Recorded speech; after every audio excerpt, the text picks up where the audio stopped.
Hello, Oklahoma Sooners fans and college football fans. Welcome into Oklahoma at the voice of college football. This is Oklahoma Sooners Live, and I'm your host, Josh Mahler. You can find me on X, formerly known as Twitter, at Real Josh Mahler. You can follow me over there to keep up with the show and all the other work that I do covering the Oklahoma Sooners. I am very excited here now for my second version, I guess my second episode, however you want to call this, of Oklahoma Sooners Live. Very excited to be here and to be a part of the Voice of College Football. Make sure to follow the Voice of College Football on social media at the VOCFB. So it's at the THEVOCFB. Follow on social media to keep up with everything that we've got going on here at the network. Very excited to, again, just very excited to be a part of this network. And if you're a college football fan that's looking to stay up to date with anything in college football, the College Football Network is definitely the place to go. So follow on social media, hit that like button, hit that subscribe button, give us a 5-star review on the Apple Podcasts, Spotify, wherever you listen to your podcasts to help us grow. Check out the new website as well, vocfb.com. They're doing a great job building the website out and adding to it. It seems like each day, a lot of new stuff being added over there. There's going to be forums that are going to be over there for just about anybody and everybody to join in on. Absolutely free right now. So as far as I know, and so go check that out. So much going on here at the Voice of College Football. Very excited to kind of get into that. And man, I think, looking at everything that's going on in this network and everything that they're building, this is absolutely the place to go for college football. Of course, if you're tuning in on this channel, the Oklahoma at the Voice of College Football here on Oklahoma Sooners Live, you're tuning in to listen to Oklahoma sports, Oklahoma college football specifically. So we're going to dive into it. Go ahead and jump in that live chat. I will try to jump to the live chat as often as possible. If you leave a donation or super chat, that will absolutely be put to the top of the list and will be read throughout the show. But we're going to go ahead and dive into it first, talking about the topic of the evening and talking about Ben Arbuckle's offensive overhaul, because this is something that I think Oklahoma fans are excited about. They're ready to see what this is all about. Oklahoma fans are curious, and really there is no for sure answer. It's all kind of I don't know, you're trying to look ahead and you're trying to project what the Oklahoma Sooners have in their new offensive coordinator. So, it's not a sure thing, and I get that, and I totally understand that, and I'm not going to try to lead it on to be anything more than what it really is. It really is kind of a shot in the dark. It's an opportunity for Oklahoma to take a young guy at a cheaper price than some offensive coordinators might be, and that's a really good thing. But then it's also kind of looking forward and hoping that you're going to get something out of a guy that isn't really proven at a high level. And I get that. And I'm going to explain why I think that Ben Arbuckle will be just fine and why Oklahoma fans have the right to be excited. And you can call it sunshine pumping. You can look at it from an outsider's perspective if you're not an Oklahoma fan and look at it and say, man, like, why are you Oklahoma fans so excited about this guy when he's not proven? Or you can just recognize that, hey, there is something there on paper to look at and to be excited about. There's obviously the reasonable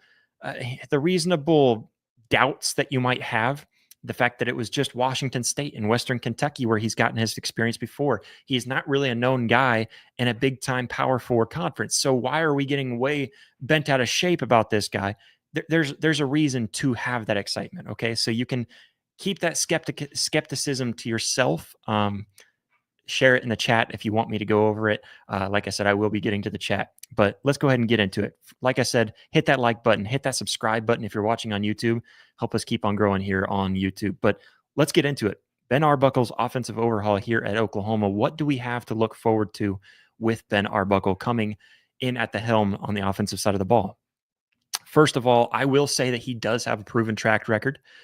Whether you want to acknowledge that track record as being viable, if you want to look at that track record and say that it's really worth anything, that it's at a high enough level for you to feel confident in it, that's up to you. But I think he does have a proven track record, at least with what he's dealt with in the past. And I think that has to translate in some fashion. First of all, looking at Arbuckle and what he did at Washington State, he transformed that Washington State's offense into a top tier unit. And I'm not just talking top tier in their I guess if you want to call it a conference in the Pac-2, but he transferred it into a top offense in the nation. I don't care who they went against. I don't care what the resume might be on what defenses they went against, anything like that. I'm just saying that when you look at what they went from and what they went to with Ben Arbuckle at the helm at Washington State as an offensive coordinator, he pulled them into a 12th nationally ranked scoring offense at 36.8 points per game and a 22nd in total offense in 2024. So he ranked in the top 25 offensively in a couple of very good offensive stats in the nation. His 2023 season even saw the Cougars rank up in the 4th in passing offense at 336.8 yards per game, and 35th in total offense back in 2023. That was his first year. Let's see, I think that would have, first or second year. I'm trying to remember exactly where he was at timeline. I think that probably would have been his first full year as an offensive coordinator. Correct me if I'm wrong in the chat. But still, looking at what they were from a season ago, this would have been with guys that are his guys. This would have been in 2023 would have been the first year that really feels like, because I'm feeling like he was there with them in the 2022 season. And I apologize for not writing that down. But just looking at where they were from the season ago, so he in 2023 he had them 4th in passing offense and 35th in total offense, and they were 94th in total offense the year before. So, I mean, he brought them from 94th in total offense all the way up to 35th in total offense, a huge leap. And then, of course, even better, looking at 22nd in 2024. So he keeps on improving as the years go on, as he gets his guys, as he feels more comfortable with the system around him, with the coaches around him. There is so much to look at with Ben Arbuckle, and to recognize that he has some sort of proven track record when it comes to what he has done as an offensive coordinator. Again, you can take it for what it's worth that it was at Washington State. I'm not here to argue that. I'm just here to argue what he's done with what he was given. And ultimately, you have to highlight his ability to elevate quarterbacks. You look at Cam Ward, who was a Heisman contender last season, a Heisman runner-up last season over with Miami. That was Ben Arbuckle's guy, a 0-star that Ben Arbuckle saw and saw something special in him enough to offer him a scholarship at what was at the time a Power 5 conference school, and offered him a scholarship there and had him come over and helped build him into the quarterback that he became. Of course, transferred off to Miami, had bigger, better, badder weapons around him, and just an overall team. I mean, nobody's going to argue that Washington State was better for Cam Ward than Miami. Nobody would argue that. Obviously, Miami was a better team and fit him better, and that's what helped him get to the Heisman race. We've made our comparisons to John Mateer already, who again Ben Arbuckle built. And you go back even further than that with Bailey Zappi and the amazing career that he had at Western Kentucky. And I know nothing spectacular in the sense that he was a Heisman runner-up or anything like that, but still put up some very big stats. And again, you can argue about, but who is the competition? You can argue that. But I'm just saying that with what Ben Arbuckle has done and what is on his resume, working with what he was given, he's done a phenomenal job. And I don't think you can argue against that. Looking at his scheme, he does have a dynamic and very adaptable scheme. I think the scheme that he runs is very much blends air raid principles with kind of spread formations, and it mixes in a very heavy run game. It mixes in a very heavy run game, specifically the running backs running the ball. I know John Mateer had a lot of rushing yards, but a lot of those rushing yards, if you go back and look at the tape for John Mateer, was just him finding a good gap downfield and seeing a lot of green grass and taking off when he should have been, and maybe not should have, but when he was in a passing situation. So it was a passing play that he turned into positive play by running down the field and finding open field. And so that was a majority of the quarterback run. There is some RPO, that run pass option concept in Ben Arbuckle's scheme, and that might worry Oklahoma fans just a little bit because we know how Oklahoma has dealt with those in the past, specifically last season. But I would argue that what happened last season should not and most likely will not happen this upcoming season as far as the quarterbacks go, because we'll talk about this in just a second, of course. John Mateer, the one that would be causing the issues, if there were any issues in that RPO system, he hasn't had issues with that in the past. He's very familiar with this system. So John Mateer most likely will not show those same RPO mistakes that we saw with Jackson Arnold and Michael Hawkins Jr. last season. Not only that, but I think also the style of RPO varies. And I could dive in further in that if you'd like, but I think that might get quite boring. Maybe I could try to find some way to display that to you guys and break it down in the future. I'd be more than willing to. But he does have a different type of RPO, and it's hard to explain without kind of showing maybe some examples. But maybe, like I said, maybe I'll try to do that in the future. But he has such a balanced attack. Ben Arbuckle brings a very balanced attack when it comes to. I think when you look back at what the play calls were a season ago for Ben Arbuckle, really in the last 2 seasons as an offensive coordinator at Washington State, he really leans more 55-45 in favor of the run. And I know it seems like he's got an air raid offense, but it just has an air raid scheme look to it.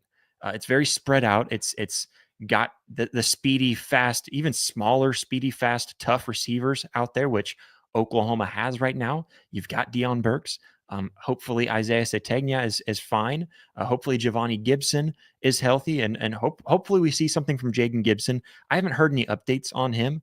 Maybe I can question some people to see if I can get an update there. But overall, Oklahoma does have those speedy and quick, and then also very tough wide receivers, very similar to what we've seen in Ben Arbuckle's systems in the past, which favor those kinds of receivers. It also prioritizes, and Ben Arbuckle has mentioned this several times and even praised OU's offensive line coach Bill Biedenbow for setting this tone. But his system, Ben Arbuckle's system, it really prioritizes the physicality at the line of scrimmage. It's going to force those offensive linemen to create gaps, create a running gap, so that there's wide open gap there. If it's pass protection, it's all about completely keeping your quarterback wide open to options. He has time to pass the ball. It's such a good blocking scheme that we are opening it up and allowing him to find zones to run through if necessary. It's focused around these kinds of things, and he takes a lot of that into factor. And so that's some of the things that I look at with his scheme. Yes, it looks air raid. It feels air raid. It even feels at times very RPO heavy. It's not. It's very balanced. He does mix in the RPO, but again, don't be worried about the RPO, because that RPO system has been proven to work in the past. And in fact, it at one point seemed like the most unstoppable offensive scheme. Of course, now defenses have caught up to it. But it did seem at one point one of the most unstoppable schemes in college football, and even made its way to the NFL because of how tough it was. So the physicality, I think, is very important, especially at the offensive line. The physicality of this offensive scheme and the offensive line scheme, and of course, what Bill Biedenbow always wants to push. And I know that some of you have lost faith in him, but hopefully this season proves you wrong. I say hopefully. So they're all of that built together, I think, blends together just fine for transitioning this offense. And I'm talking about Ben Arbuckle's offense into the SEC. I think Oklahoma is built just fine for the SEC. I really do. It's just whether this scheme ends up fitting in the SEC, which I think has proven to be so, because there's other schemes. There's Steve Sarkisian runs a very similar scheme. Kirby Smart's offense, I'm drawing a blank on Georgia's offensive coordinator. Their scheme is very similar. Kalen DeBoer, maybe not so much. Maybe not Kalen DeBoer's. He's a little more, at least last season, wasn't so much. I'm trying to think of other offensive schemes very similar that have fit in the SEC. But Texas is a very good example. I think Sarkisian's offense is very similar. Not quite the same. He doesn't really spread the ball as much. I think he will this season much more. But that spreading it out and making it look like an air raid offense is very good for the running game and for the quarterback run, because it's so spread out. There's much more open in the middle of the field for the running back or the quarterback to take off and find some green grass. Another part about Ben Arbuckle that I really enjoy watching, and I think the team obviously enjoys, is just his youthful energy, his connection to the players. He's only 29 years old, I believe. He's very young. He might be older than that. Let me look that up right now because I feel like I might be wrong on that. I remember somebody saying his age. Here you go, Ben Arbuckle. Yeah, 29 years old. That's crazy. So he's only about a year and a half older than me. Uh, that's crazy to think about how young he is and how well he fits in with the players. That communication. There's not some sort of a huge age gap right now with him and the players, and that connection is very hard to beat. You think of guys, like with Troy Everett. I think it was Troy Everett. I'm trying to think. There was an offensive lineman that was in an interview not too long ago in spring ball, talking about just how infectious Ben Arbuckle's energy was. And there's been several other players kind of mentioning the same stuff, but he's described as the player's coach. The guy that they could honestly, like, you could go and hang out with this guy and feel like he's one of the guys, but he's also above his age and wisdom as an offensive coordinator. And again, I think that's proven based on the stats that I just gave you a moment ago. I think his enthusiasm, his energy, his overall ability to really connect with the guys, I think that's really really special for Ben Arbuckle and something that can't be seen hardly anywhere else. You think of all the top the top coaches right now, the top coaches, and specifically, head coaches, offensive coordinators, those really any assistant coaches. And I'm not talking about, your grad assistant coaches and all that. I'm talking about your head coaches and your main coaches. You don't have a whole lot that are 29 years of age or around that age to have that kind of a connection with your players. I think that's very helpful, and it creates a positive culture for this system, and especially a system that's learning, which I'll get to because I think that, I think all of these younger guys, these guys that are new to this system specifically, they're not really so as new as many of us might think. And I think that has helped a lot in this past spring. Not only that, because there's been a fast implementation of this system for Ben Arbuckle. A lot of people, even Brent Venables himself, have come out and saying how impressed they are, that they feel like this system is really progressing faster than what they anticipated and expected it to be during the spring practices here in 2025. With most of this system, it's really been installed, before that spring game or the Crimson Combine. It's really been installed, and now when you get into fall ball, when you get back from that little summer break, these guys are going to be ready, and they're going to have an understanding and be able to jump into it without having to learn anything too much extra. Pretty much everything has already been installed. Everything is basically understood for the most part. There's going to be some kinks. There's going to be some things to work out. Absolutely. And players, obviously John Mateer being one of them, they've really adapted pretty quickly to this new, system due to kind of prior familiarity.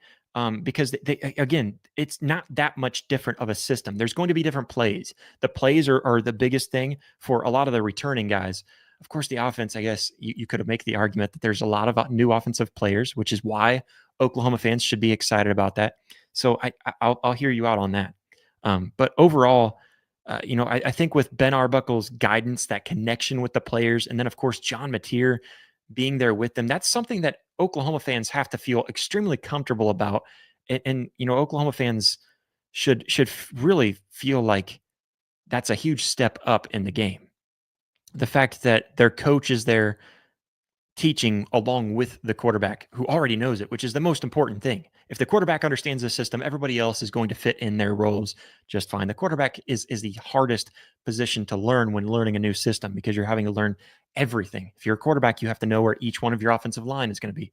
You have to know where your tight ends, your slots, your receivers, your running backs, everybody. And you have to focus on what the coverage is on the other side of the ball. Where's the defender? Where's the outside man? Where's the inside man? Who's the mic? Who am I identifying as a blitz? There's so many things that go into being a quarterback. And so the fact that this quarterback doesn't have to do anything extra to learning this system, he just has to teach it to the guys around him. It's been a huge thing and something that Oklahoma fans should feel very comfortable about going into this 2025 season. We could talk about SEC readiness. How great is this offense going to be in the SEC? I've already kind of brought it up. I know that he's gone against varied, experienced defenses at Washington State. He's gone against a lot of different types of defenses. He's gone against different teams, different levels, different tiers of teams. And I think even going back to Western Kentucky, I think all of this experience prepares him for making that next step up to the SEC in that physicality. Despite no prior SEC experience, he's still got experience with guys that have made bigger leaps. He's got experience in college football and with different defenses. Now, it's really just more of how prepared can you get these players against SEC level experienced players. So player on player. That's really what I'm more worried about. I guess not really worried, but questioning a little bit more. Especially when you're facing a very tough 2025 schedule with teams like Alabama, Tennessee, Texas, LSU. I mean, all of these teams, even if you go down and take, maybe a Mizzou, who really isn't as tough as the media makes them out to be, but look at what they did to us a season ago. You can mention that as a fan. They beat us last year, Josh. I get that. I don't think Mizzou's really that tough, but they still pose a threat. South Carolina is going to be a very tough team this year. LSU, I mentioned them, but I think they're going to be one of the tougher teams on the schedule, especially from what I'm hearing from everybody else in the media. They kind of have me a little worried about that game. Tennessee is going to be questionable, but they're still going to have that tough defense, and then having to go to Knoxville, to Tuscaloosa.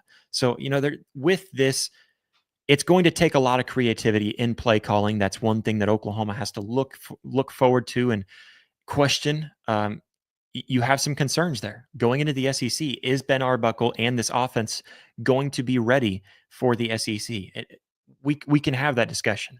As I mentioned at the beginning of this, I think the fact that Ben Arbuckle is on a 3-year, $1.5 million per year deal, as he's being the signal caller at OU, I think this feels like kind of a midterm investment that's ready to bump it up to the next level. If he can go against this competition with the competition I just told you in this upcoming schedule in 2025, if he's able to perform and bring Oklahoma above top 50 all of a sudden from being 120 plus in every category, it seemed like last year, if he's able to make that jump with this offense and bring this team back to a 9-10 win team all of a sudden in 1 year, because let's be honest, it's the offense that was the killer last season. Nobody's questioning how good the defense was. It doesn't matter the game or what happened. Everyone recognizes that if the defense had any kind of downfall last season, it was because of what the offense did to them. It was because the offense put them in a tough situation. So, what can the offense do? If the offense can do something big here in 2025, I wouldn't be surprised if all of a sudden Oklahoma says, "Hey, we want to bump up that pay scale a little bit per year. We even want to extend you. If you're able to get us above top 50, I think if you're above top 50, they might think about an extension. If you bring Oklahoma in the top 30, you might be getting more money on top of that extension." As Ben Arbuckle. So I think there's a lot to look forward to with this offensive overhaul for Ben Arbuckle. Absolutely. Just want to remind everybody this is live, so go ahead and jump in that live chat. If you're not watching on YouTube, that's usually the best way that I will be able to see your comments. So go over to YouTube, hit that like button, hit that subscribe button, jump in the live chat. If you're on X, Twitter, whatever you want to call it, then I think you can still comment on there, but I know I have found that to be tricky, and sometimes it doesn't pop up on my screen. So just throwing that out to you guys, if you want to jump over to the YouTube channel. But and I will try to go through all of the comments, so jump in the live chat. Also, a quick reminder too, I know you guys can probably see it at the bottom. You guys can join Chad and Tierney Smith on Mondays at 7 p.m. Central Time, 8 p.m. Eastern for Sooner Smiths. And of course, on Tuesdays, every Tuesday, tune in here on Oklahoma at college football, Oklahoma at the voice of college football. I promise I will get that down one of these days. It's still new, but you can join me on Tuesdays at 7 p.m. Central Time, 8 p.m. Eastern, every Tuesday. And of course, every Monday, same time on Mondays for Chad and T over there. Let's go ahead and jump into some Oklahoma recruiting. Not much in terms of signees. I'm not going to repeat. I'm going to try not to repeat too much of what Chad and T went over last night. I was able to tune into the what they were talking about, and they brought up some recruits, and some of what's going on in recruiting. So I don't want to dive too far into that. And I definitely don't want to repeat, because I know a lot of you guys that watch my show are probably also watching their show, or probably watched their show before mine because they're more established on this channel. So I totally get that. But of course, Oklahoma, Matthew Nelson was a recruit that ended up committing. And I know that they went over that. I'm not sure. I think Bo Jandro, we already discussed that, and so did they. I think last week even. So we can skip all that. But I will go into nothing new in the commitments, but there are some new rumblings of official visits, which are incredibly important, especially timing of when you can get those official visits. You always want to get your official visit before the next guy. And the point being there is that if you can get in before the next big guy, then you have a pretty good chance of trying to convince that kid not to go to the next visit. Or if you can squeeze yourself in instead of another big guy, that's kind of the idea of official visits. But to kind of fill you guys in and keep you up to date on some of the official visits going on, there is a Midlothian, Texas native 4-star inside offensive lineman, Noah Best. He's a 6'4", 290-pound offensive lineman from Midlothian High School down in Texas. He has scheduled visits with Mizzou, Texas Tech, K-State, but he mentioned that he is down to Oklahoma and SMU. So, of course, those being the two teams that he's most concerned about, two teams that he's leaning towards, and it seems that Oklahoma, SMU have the front. They're in front. They're by quite a margin, and I know SMU has definitely stolen some players from Oklahoma in recent history. I was just talking about that with somebody here like a couple of days ago, maybe last week. How is it that SMU all of a sudden is recruiting like this? And I mentioned they jumped to a bigger conference. They performed really well in that conference. They've got some investment into their program and into their facilities. Of course, they're going to start recruiting good. And it kind of sucks that they're recruiting this well and even stealing from teams and from schools like Oklahoma. That's kind of crazy, but overall, it seems like Oklahoma should feel pretty good about Noah Best and his recruitment and getting his commitment. So hopefully that all kind of stays in the positive. So inside offensive lineman, 4-star Noah Best. Definitely one of the top guys that Oklahoma is chasing after right now, along with Windsor, Colorado native 4-star offensive tackle Deacon Schmidt. This guy, I mean, if you want to talk about size and how you want to add some big time dudes on the offensive line to get physical and heavy and powerful against these SEC guys in the trenches, Oklahoma's also offered to 4-star offensive tackle Deacon Schmidt, who's 6'5", 320 pounds, out of Windsor High School there in Colorado. Seems to be the most likely pickup for Oklahoma. And I say that more or less because of who is also interested in him. Not really because of that, but I think mainly just because of where Oklahoma sits in the official visits. So he's gonna have his official visit on June 6th through the 8th in Norman. He also has official visits for Nebraska, USC, and Tennessee. All of those get their shot after Oklahoma, which is worrisome if he ends up going on to those visits. But they also have to live up to and in some ways exceed Oklahoma.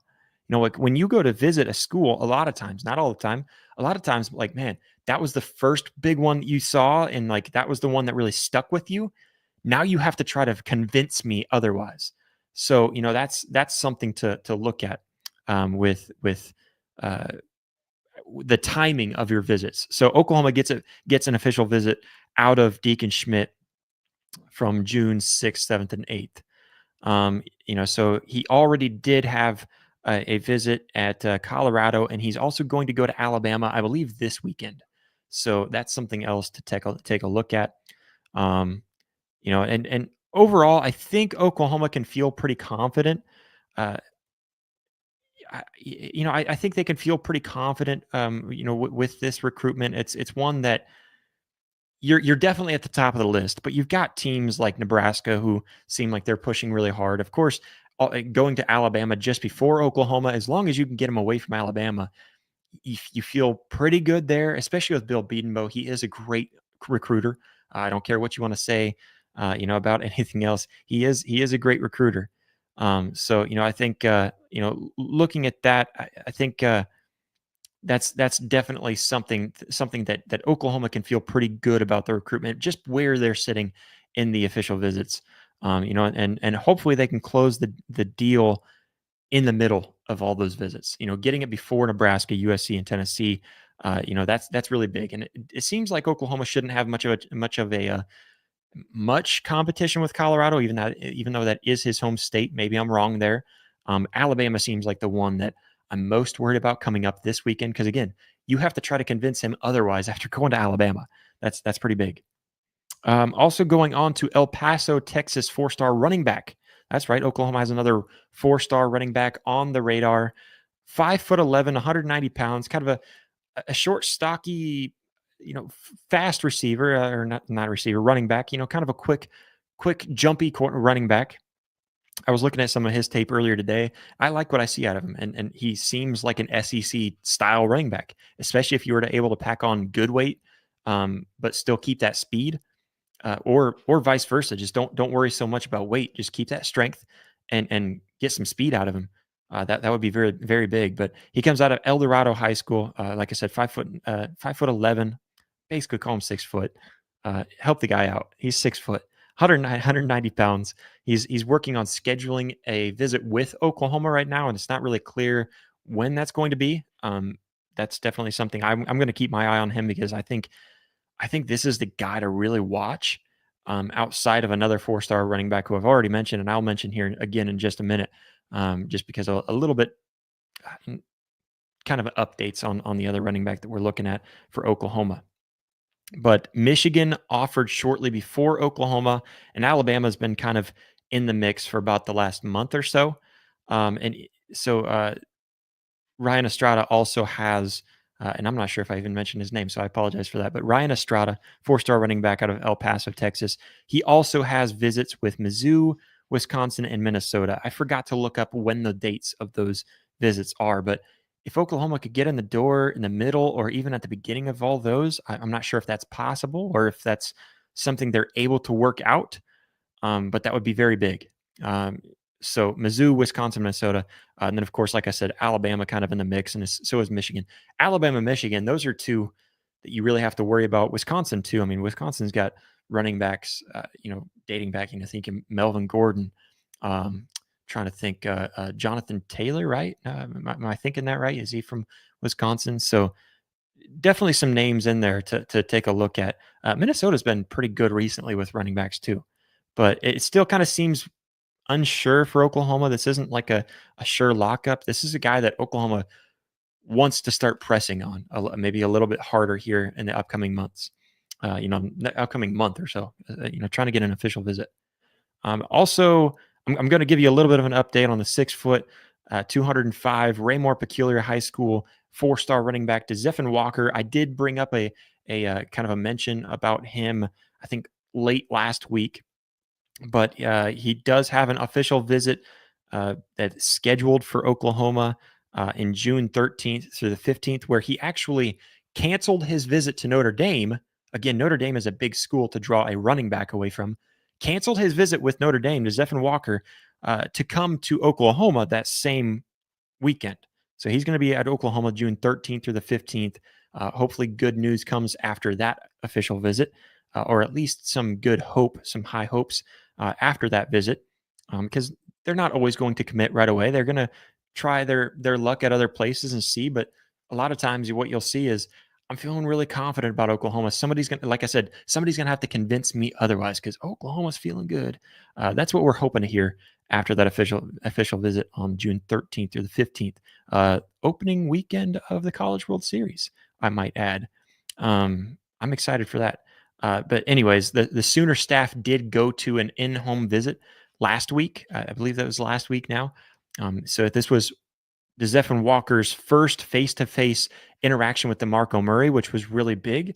That's actually one of the big reasons that DeZephan Walker mentioned for being a big part of why he's looking at Oklahoma. He loves the fact that DeMarco Murray is a guy that, not only is he one of those players, coaches. He fits in pretty well with the coaches. He's got swag. He used to be a player. He's still a pretty young guy too, and he fits in pretty well. But he's also the thing that DeZephan Walker mentioned is that he's been in the NFL and he went through this college. He knows what it takes to get to the NFL. He can get me there, and so that's really big. The fact that this was his first face to face interaction and meeting with DeMarco Murray, that had to have been huge for him, I'm sure. And definitely a big reason why I think Oklahoma feels pretty good about where Walker kind of sits. Right now, it seems like Nebraska might have a leg in this race and might possibly be leading this race for the commitment against DeZephan Walker, but they could be the leader. And that might be skepticism because Nebraska and Oklahoma have kept that rivalry alive. If I can get my tongue to work, they've kept that rivalry alive, specifically in the recruiting trail and even the transfer portal, where it seems like they really like to fight back and forth with different recruits, whether it be on the recruiting trail or transfer portal. So that's pretty much all I've got for you guys as far as official visits and what's scheduled right now. There's definitely hopefully some bigger news after these visits. The visits really doesn't mean a whole lot, but it can tell you something. They're obviously interested, and they're interested at a high level. You're in their top 5 usually if they're scheduling a visit and stay true to that visit. After the visit is really where you start to get a better feel of where they sit. Although some of these guys, I think you have a pretty good feel of where they're going to end up. That's pretty much all we got there on official visits. Of course, stay tuned because I will try to keep you guys update with anything else.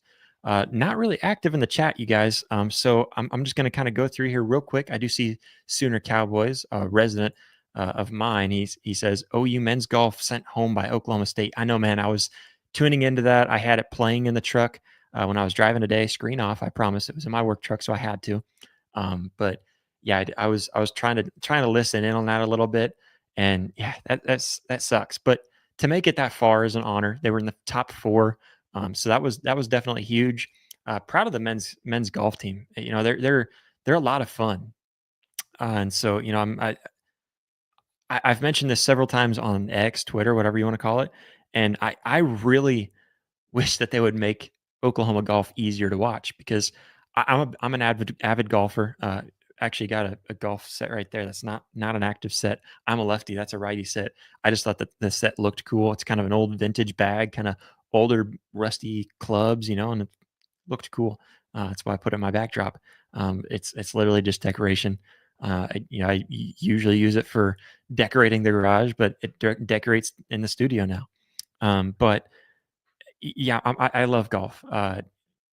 I've got into it probably early 20s, got into golf, absolutely love it. And what's funny is when I was a kid, we lived very close to a golf course. My family did, and I never found interest in golf. I always kind of teased the guys that were on the golf team and never gave it a shot.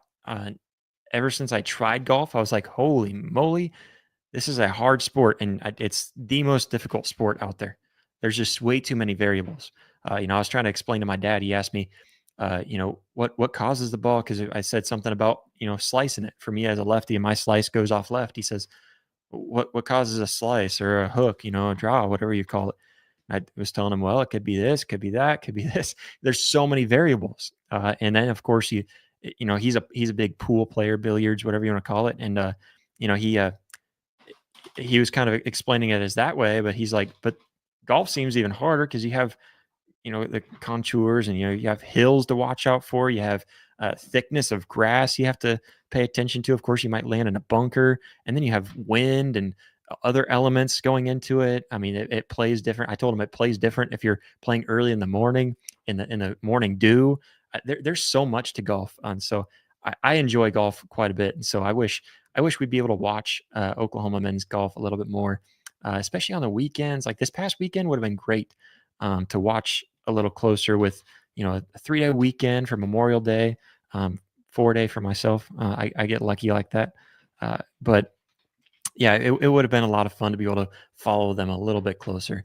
Only one other chat to get to in here. Jimmy Satterfield says, Evers, you're going to have to specify. I'm not sure which Evers. The only Evers I can think of is Nick Evers. I might just be drawing a blank too, and not knowing which Evers you're talking about there. I don't have anybody on my notes for Evers. So be more specific, and I will definitely get to it, Jimmy. Again, another resident of mine on my podcasts and my Oklahoma coverage. But guys, that's pretty much all I've got for you. And I'm going to go ahead and wrap it up. But I appreciate everybody for tuning in. Again, this is Oklahoma Sooners Live on the Voice of College Football Network. Check out everything that we do. Hit that like button, hit that subscribe button. Please share it with a friend. Go check out the new website, vocfb.com. You can check out everything that this entire network does. They're building, and they're doing so much. If you're a podcaster yourself that covers another team, hey, reach out. If you go to the website, there's an easy way to reach out and become a member of the team. If you want to cover your favorite team, that's absolutely in the realm of possibility. They're looking for new talent to build this network up even more. So of course, check out the Voice of College Football and everything that we've got going on here. Very excited to be a part of the team. If you don't know who I am, my name is Josh Mahler. You can find me on X, formerly known as Twitter, at Real Josh Mahler, to keep up with me, keep up with updates on the show, and so much more. I do all kinds of other coverage in Oklahoma sports as well. So you can check out everything that I've got going on over at X, Twitter, whatever you want to call it. I don't even know what to call it anymore. Do you still call it Twitter? I'd like to hear that from you guys. But of course, share it with a friend. Hit that like button, hit that subscribe button. If you listen on Apple Podcasts, Spotify, or wherever you listen to podcasts, make sure to give us a 5-star review. That helps way more than you realize. Don't just hit the 5 stars. Write a review, because that gives us feedback. And if you just give us a 5-star review, even if you've got some feedback to give, like, hey, you guys could do this better, because we will read through it. I promise you, we will read through every time that we get a 5-star review. We're going to read through it. So go ahead and do that for us as well. But I want to tell you guys all that I appreciate you so much for tuning in, and we'll catch you next time. Boomer.